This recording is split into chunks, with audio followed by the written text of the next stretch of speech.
Hey, Pilson. Hey, Carlos. So we've been wanting to be successful for the longest time. Um, it's funny how you got a first contract, then you got another one, and we could never make it happen. But finally, you're coming to me today that telling me that you have good news, that a new contract was signed. Oh my God, So yeah. I I'm signed so I signed one last week, and then just like 2 minutes ago, a second one signed. okay. Is that the one that you mentioned, the combo? Yeah, that is the combo. It's pretty That much is the like a combo. land deal, but we had Okay. to separate the contracts into two because the owners on each of the parcels are different. So Okay. That makes a lot of sense. yeah. So let's get back to the start. How long have you been with us? What were your expectations before you started with Hesel Media? What has happened? Like, tell us overall how the experience has been. So I'm all Um, ears. I think I started actually like running the campaigns with Hessel like the third week of January. Um, it seems like it's been a long time because I think I've just been like having my head down, like being like very intense, learning a lot, just being serious about it. But I mean, it's like that's only like 3.5 months. But yeah, before I signed with Hessel, I guess my primary and only means of marketing was outbound cold calling with a VA. And I just like, I only did that for a little bit, but I knew that it wasn't really working for me because I was getting a lot of cold leads. Um, and I did have a couple wholesale deals, but it just seemed long term, something that really probably wouldn't be sustainable for me. So I happened to stumble upon, one of Esteban's ads, and then took a call and signed up. So I like the idea of getting, I guess, warm inbound leads. But another thing which I didn't anticipate or expect throughout from the time that I signed to now is I'm really enjoying the community, which consists of basically the weekly sales calls with Jesse, and then we'll have like objection calls with Ian and Jesse another time, and then even like checking in with you every week. It's I think I mentioned it to you, like I enjoy because it's like therapy. Like it's not just like me alone, because like even in my business, I am a solopreneur. It's just me. I don't have like a team. But when I talk with other people in the Hessel community and then like check in with you, it's like, oh, I'm not alone. I have like support. So it's really nice with that. And you almost missed all of this for the first, I think, 2 or 3 weeks that you were kind of like overthinking Oh if you yeah. were So gonna do it or not. yeah, no, about that. Like I'm not a seasoned real estate investor.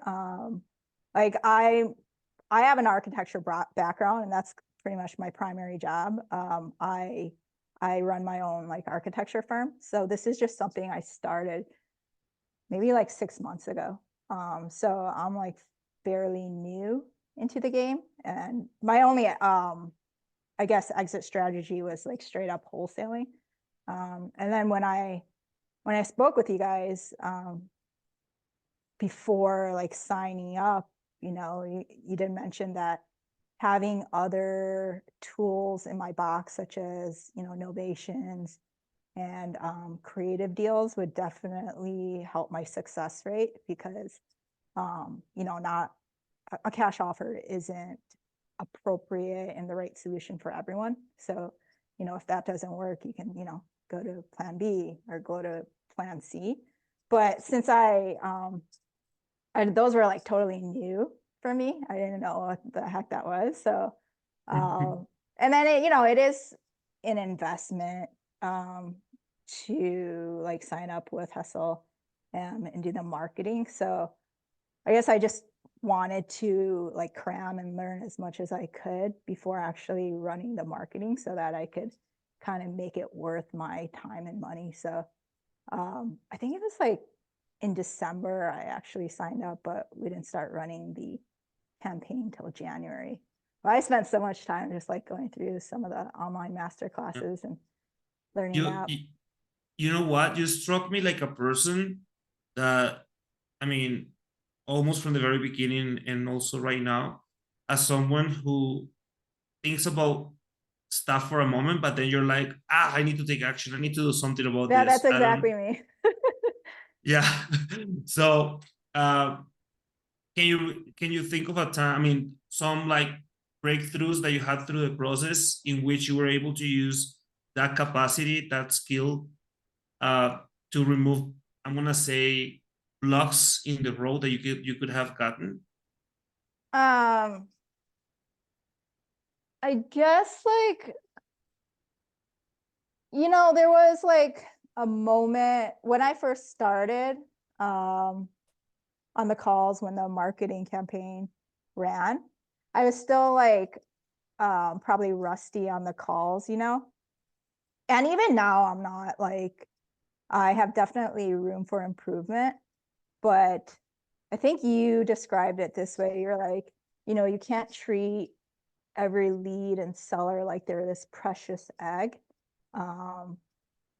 Like, because in the end of the day, it's like a mindset thing. Like, you're the one who's buying their property, or like putting out the money, like they should be selling you. And I remember there's this one lead, which the one in Palm Springs, which I almost closed. But that one I actually was seriously considering taking down as a flip. Because it's like 2.5 hours from here, and it just seemed like a really good property for one. Like, I know it would either sell pretty easily because I had a pool, it's in the desert, or it would be a great Airbnb. So I started analyzing that as like a flip. And then when I started doing that, it really did switch my mindset. Like, oh, this actually has to make sense, from the buyer's standpoint. And so when it affected the way I approached the conversations, or that conversation specifically with the seller, because, I wasn't like, okay, you can have whatever you want, like, sure, I'll give you this, I'll give you that. It was more like, actually, if I really take this on, this would be risky if I do this and that. So that was one breakthrough, just like the whole mindset thing. But I mean, I guess another thing is like just being able to be agile on some of these calls. And being more comfortable with what you can offer. And that comes from like, just again, throughout like the last 3-4 months of learning from like others, Jesse especially, and then just like my own research, and then being on Facebook groups, just like learning what other people are doing, different strategies. It's definitely taken my confidence level up a lot. And I can tell like when the way I respond to some sellers, there's definitely been a change, which really helped, I think, on the San Antonio one I closed last week. Yeah, Yeah. like our friend Ian Ross says, you're definitely in sales because the better you communicate, the more money you're gonna make. Oh yeah. That's how he defines sales, and I think that's pretty amazing. Okay, maybe let's get down to business a little bit. So we kind of talked about how many contracts have you signed throughout these 3 months? I think it's been 3 total, including the novations that never came to Yeah, fruition. I guess if you count that one, it would be 3. That one, it like I did JV, do a JV with Rich Wonders, but they had to cancel the contract just because at this location, there literally like no buyers, couldn't move it on market either. So if Rich can't do it, like, nobody can do it. So that was unfortunate, so like, yeah, that would have counted as 3. But that was like that's really early on, actually the first month. Yeah, the first month. And they actually saw potential with it, but it is what it is sometimes. Uh-huh. I like what Jeff Hodges says about taking risks in only 30% of your contracts. If you're taking risk in 100% of your contracts, you're in a bad position because now you're just relying on luck for those to close, Yeah. right? But I don't think the other two you've done that at all. I mean, the other two you've done your research. You have way more control on the other two contracts because you did it yourself. Yeah. And also you use relationships Mm-hmm. in order to leverage what you can do with the leads, right? Mm-hmm. So tell us about that real quick. I mean, not real quick, just tell us about that. Yeah. The first one, it was just actually like last week that she signed, which is like crazy because it seems like it's been longer. But I had initially had the lead come in probably 2 weeks ago. I think it was on that day, like I had a lot of leads coming in on that day. So it was like kind of hectic. And I just remember when I got on the phone, it was almost like a blessing in disguise because I had been on like a few calls. I was just like not very like intense about it. I was just like kind of going through the emotions because it's like, okay, another one. But that one, yeah, for some reason I just like had this like really strong confidence. But it was the seller, she was, this younger lady, and she has like 4 kids, 4 small boys, her boyfriend and her mom living in like a 850 square foot, like 2-bedroom house. And it was just like really needs a full rehab. They didn't have the funds, or they don't have the funds to do the repairs themselves. Obviously, they need more space. Their credit's pretty bad, so they're hoping the proceeds of the sale could put them in a better position to pay off debt so that when they buy their new house in a year, they'll have better credit. And she wants to use the funds for some entrepreneurial effort too. So all the like boxes of a motivated seller were definitely there. Oh yeah, I should mention. So this is probably, it might have been like the first or second week since I started going to virtual markets.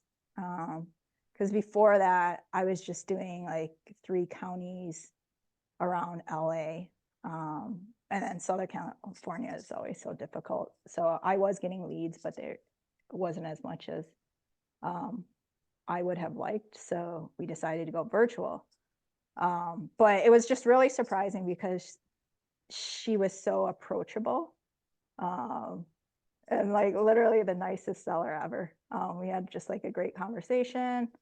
Went through all the kind of steps, just getting the information on property, getting the information on her situation. And then I think I did give her an offer on that You get same a call. verbal one. I think you got a verbal, and Yeah, you send the contract over the weekend. yeah, exactly. She was at that time thinking maybe they would move immediately into their new house, but sometime in between they decided, oh, let's not rush in, get into a rental first. But there was like, I thought it was like a go. But then like, I guess right before signing, she brought up this like objection, which is her mother, who had deeded the house to her recently, wasn't 100% on board because she feared that if they went into a rental property, then they would never like go about and get an actual house. So after that, I think I talked to you, and we were like, oh, like let's try seller finance, because maybe, that would give her more options and help her mother, I guess, feel more comfortable with the selling of the house. It didn't end up working because just the down payment that we could offer her was like too low. But I think it did help in that she did even say this too. She's like, thank you for being so patient. All the other people who called, investors who called to ask about buying the house, they were just like, we'll give you this much. How much do you want? And just on like the surface level, like numbers and facts. So I think me trying to find a solution, which was like getting her mom on board, showed that, I did care more about it as a deal, and that I really did want to help her solve a problem. So I think that went a long way.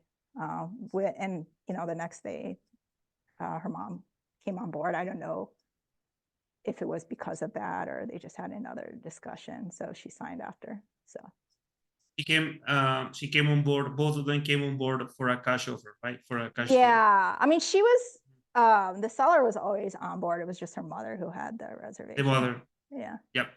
So, and it turned out to be the same offer that you had given them initially, or no? Yeah, it was the same one. Love it.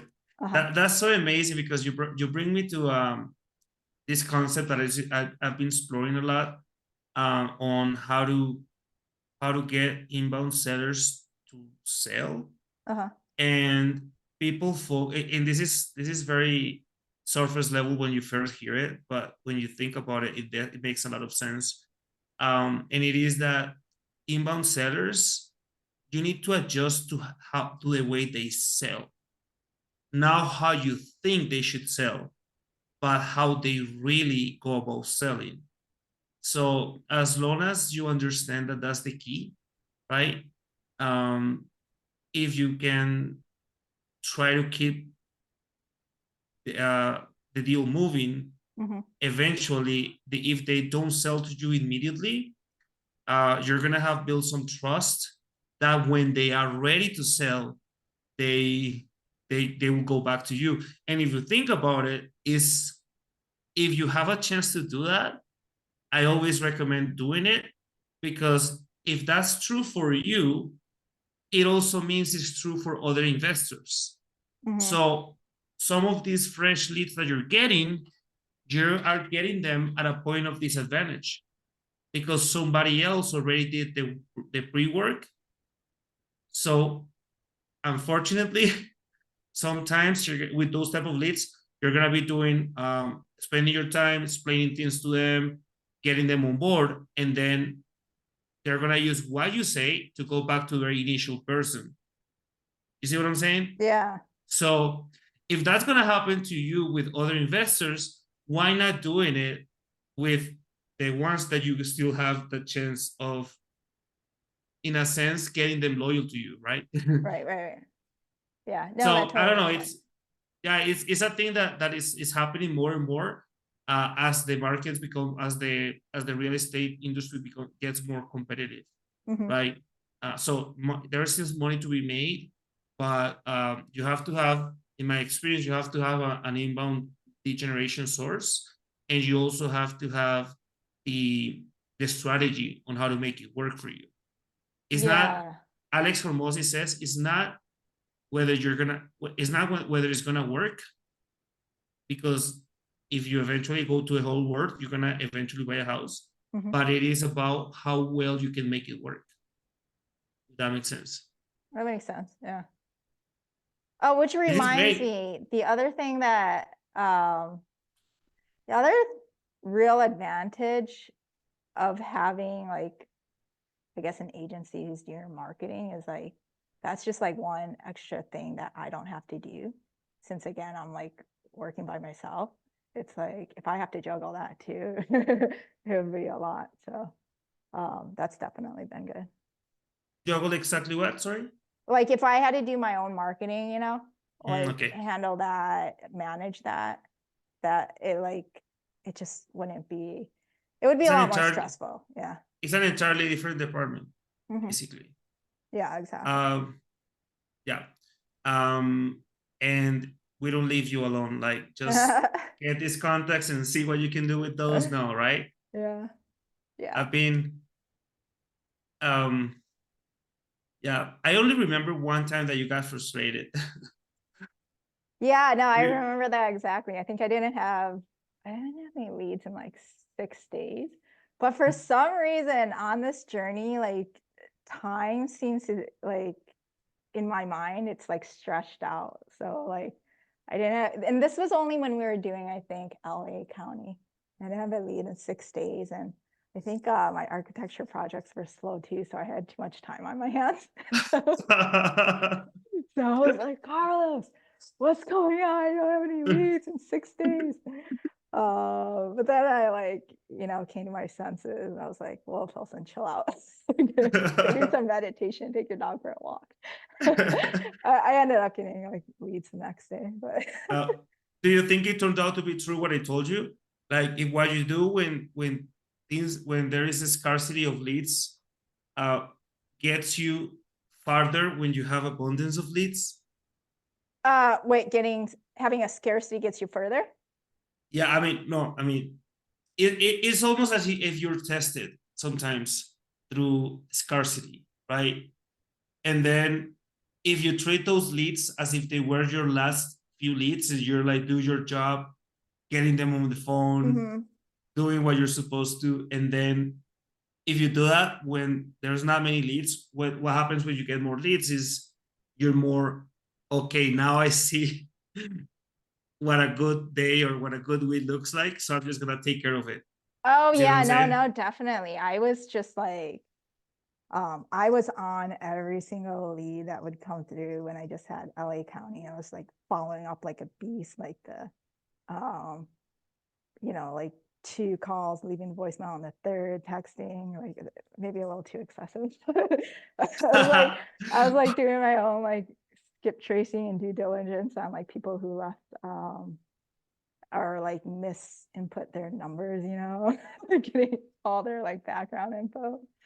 But I remember like 2 or 3 weeks ago you were too pushy on a lead, right? Oh no, it was a role play session that you and I were doing. Oh yeah, that's right. Yeah. I think I've gotten better though. But no, but it's like it's true. Like I was treating each lead as it was, in a way, my last. Now that my lead flow is a little higher, it's I'm still trying to like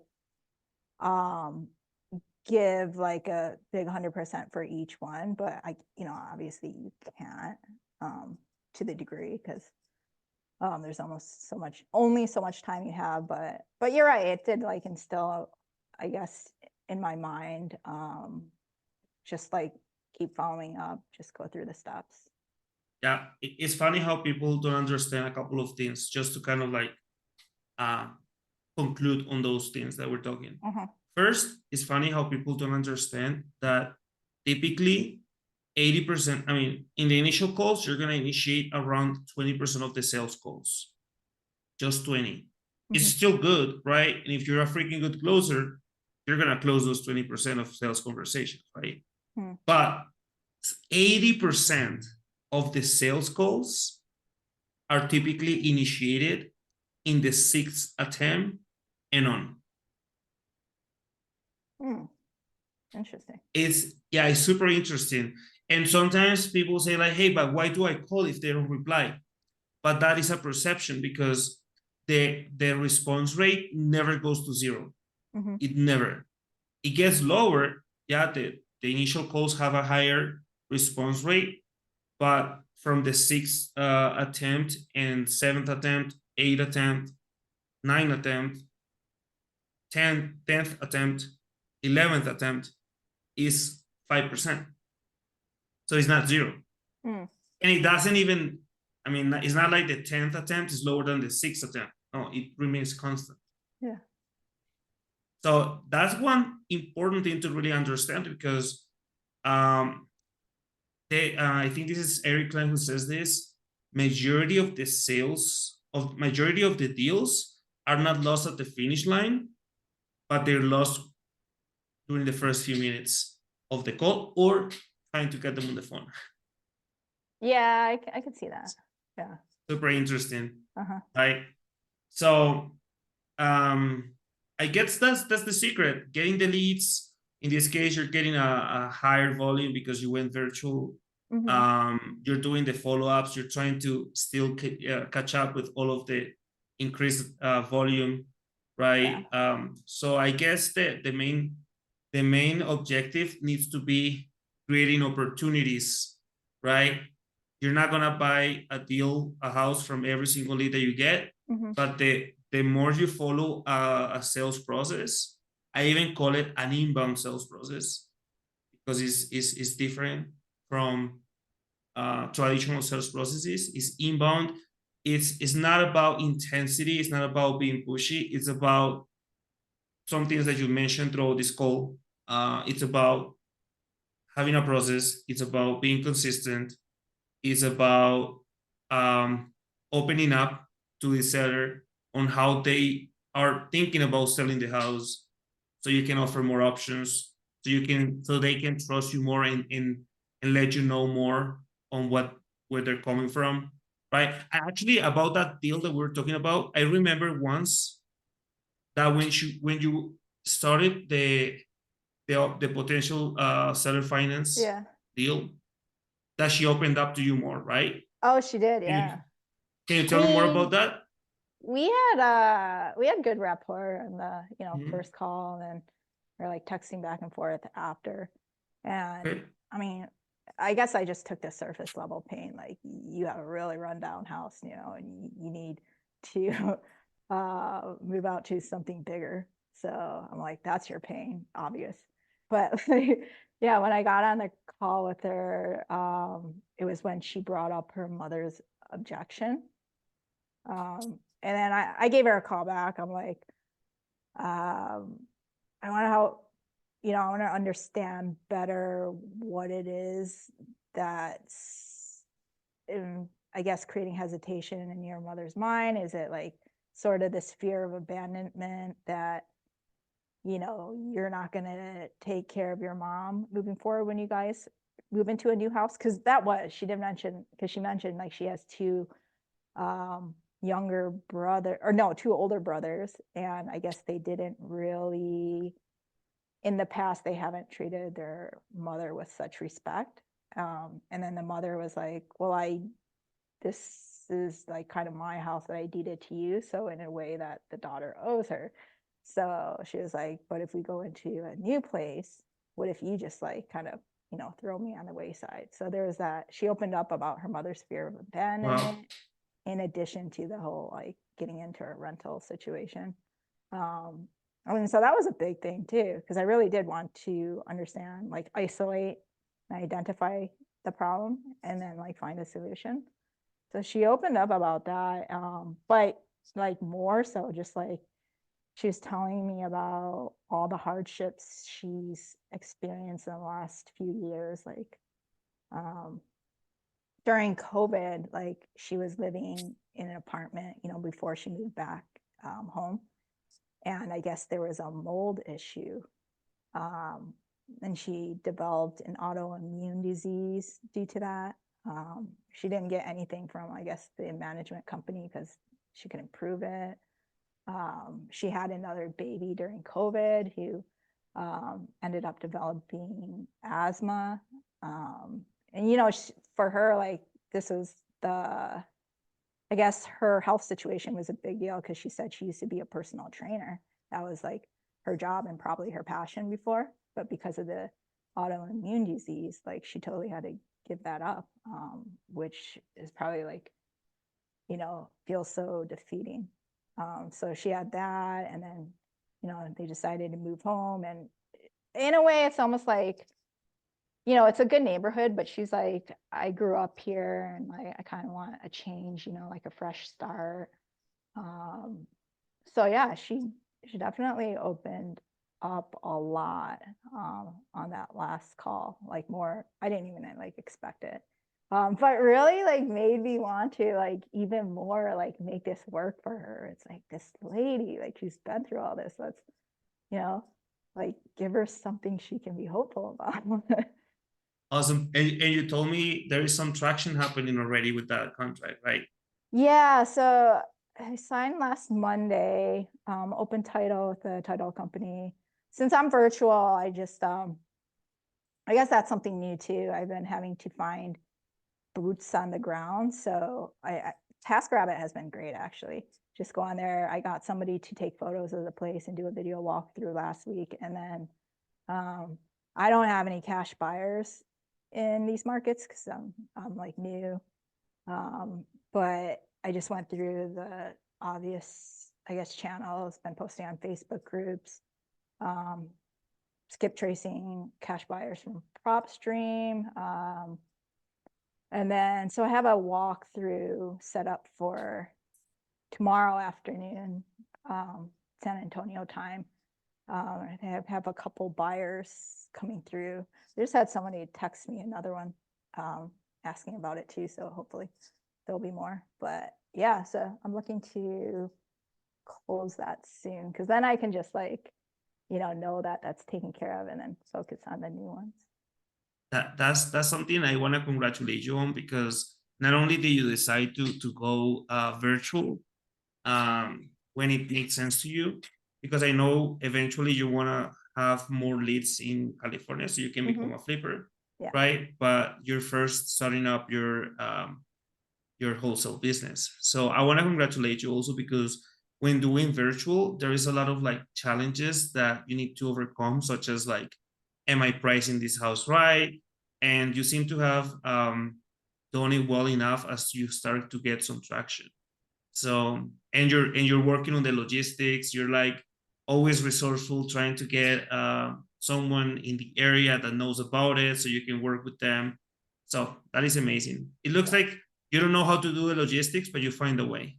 Yeah, probably that sums it up. I'm like, I'll figure it out. There is this thing that they say, I think is really, really, I mean, it's real. That the way business works is you solve a problem by creating better problems. I get that. I get that. I can see that. Yeah. So that's how people should take action, right? Because there's always going to be problems. I mean, after all, as a business person, you're paying for solving problems. So do you prefer to have the problem of not having a contract, or having the problem of having a contract and now thinking about the logistics of the walkthrough, showing the house? You see what I'm saying? You just have to be action oriented. Action oriented.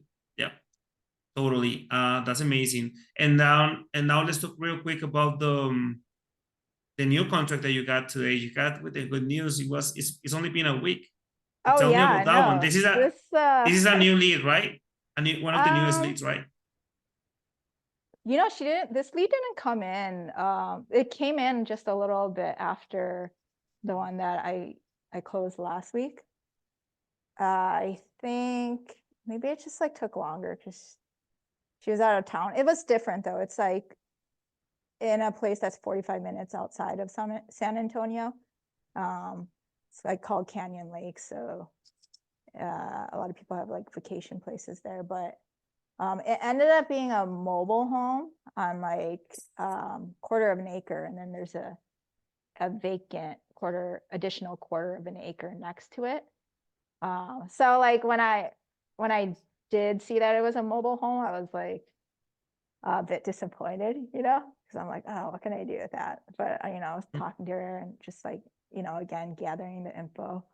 And then it ended up being, from what she told me, that there wasn't real value in the mobile home because it's an older one, and like from the sound of the condition, I don't think any buyer would actually go and spend money on this as opposed to like just like buying a newer one. So that being said, I was like, okay, I have to figure out how to underwrite land, which is new to me because I've never done it before. But I posted in the Facebook group. I think before somebody responded, I just like went on Redfin and it was like looking for similar properties of like vacant land of that size that sold, and I kind of got an idea of what could go for.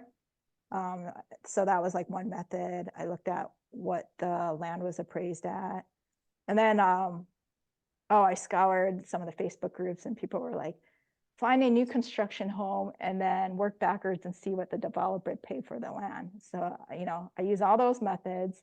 And then like on the Hessel Facebook group, the REIpreneurs group, I think an ex Hessel client responded to my ad.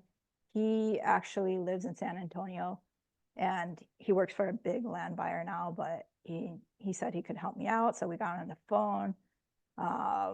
He was just kind of giving me his take on it and what he think it could go for. So we ended up JVing on that.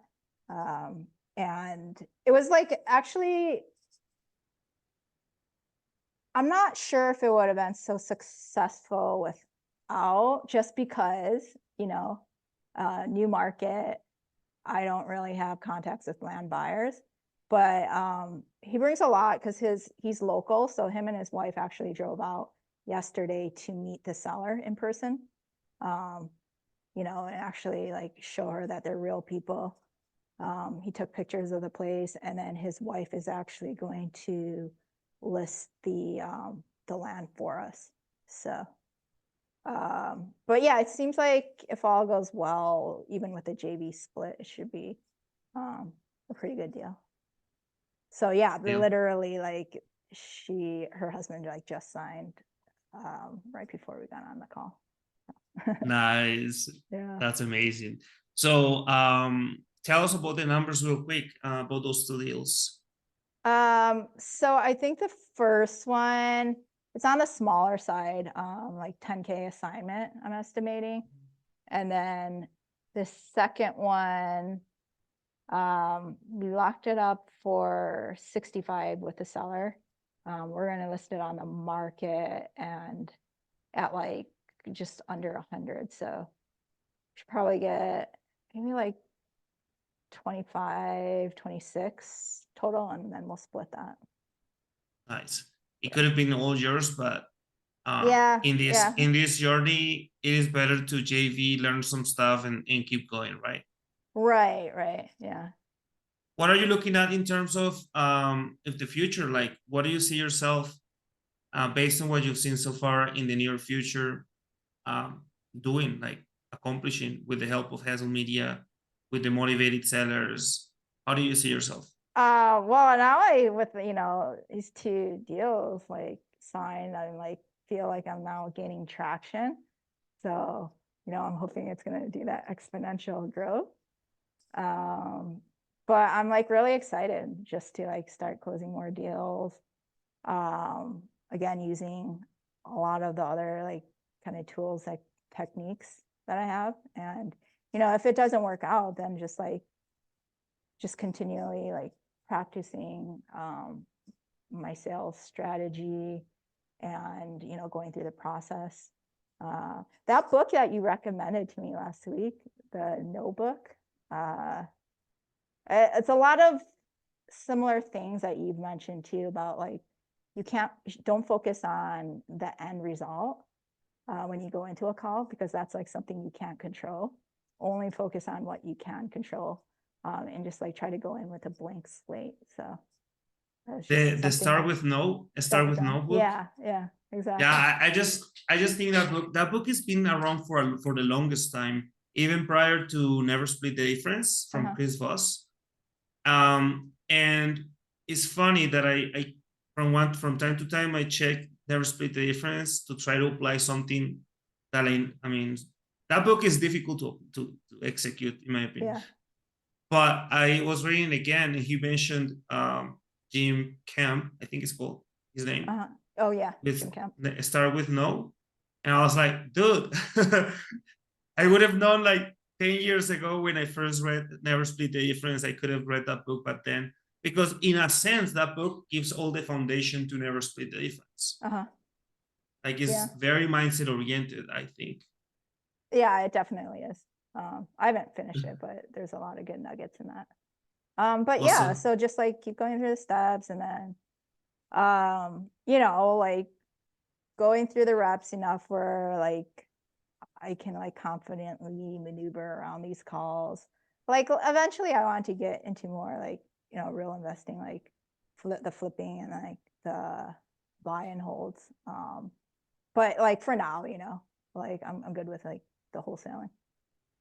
Okay, awesome. One thing I want to say though is next steps for your business. Remote Latinas.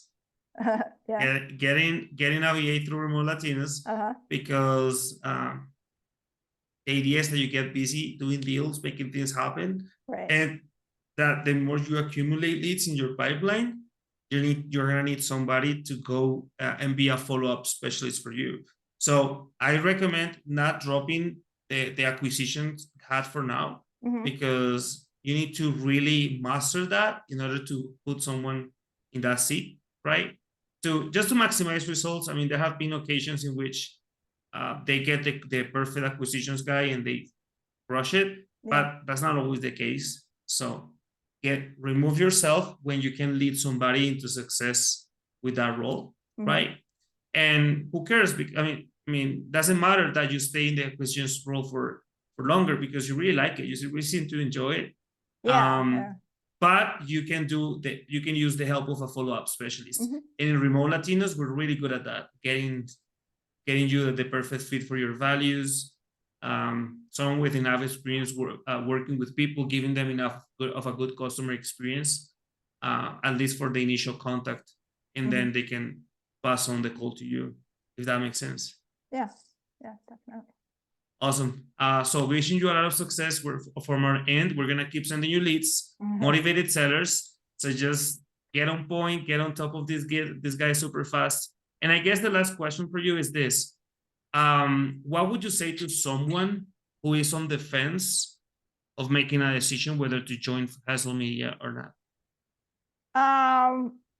Actually making the jump, it really forces you to work harder and faster and get to your end goal in a shorter amount of time, because it's like at least this is how it was for me. I'm like, this isn't like, it's not free, you know, it is an investment. You're monetarily investing into this marketing. So like for me, I was like, I better make it work out, you know, like, so it made me work harder and more intensely. And obviously,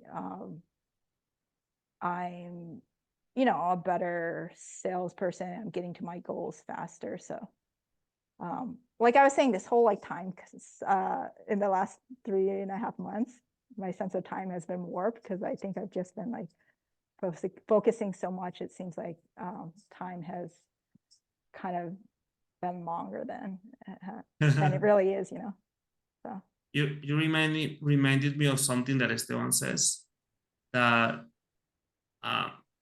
doing business is like jumping off a helicopter with your parachute. I think it was with no parachute. And then finding the parachute and then open it before you get to the bottom. I could see that, you know, there's like a lot of unknowns, you know, there's not like a safe path. I get it. One thing I like it though is, as long as I typically tend to have this mindset of like, why don't you, right?